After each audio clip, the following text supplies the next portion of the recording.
கொண்டு வருவார்கள். இந்த வில்லு சிவபெருமானுடைய வில்லு, சிவனுடைய வில்லு. ஒரு நேரத்தில் தேவதச்சன் 2 பெரிய விற்களை செய்து ஒன்றை சிவனுக்கு கொடுத்தான், ஒன்றை மகாவிஷ்ணுவுக்கு கொடுத்தான்.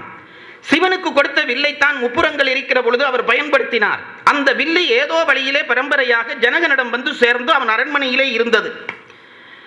ஜனகனுக்கு பிள்ளை இல்லை என்ற கவலையிலே ஒரு முறை யாகம் செய்து நிலத்தை உழுதால் குழந்தை கிடைக்கும் என்று உழுகிற பொழுது கிடைத்தவள் சீதை. அதனாலே அவளுக்கு மண்மகள் என்று பெயர்.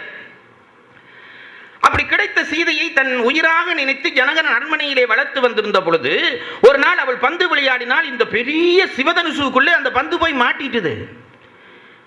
10,000 வீரர்கள் சேர்ந்தாலும் அசைக்க முடியாத வில்லு. இந்த பிள்ளை, அப்ப சின்ன பிள்ளை சீதை ஓடி போய் இந்த வில்லை இப்படி தூக்கி வச்சுட்டு அந்த பந்து எடுத்துட்டாள். ஜனகன் திகைச்சு போனான்.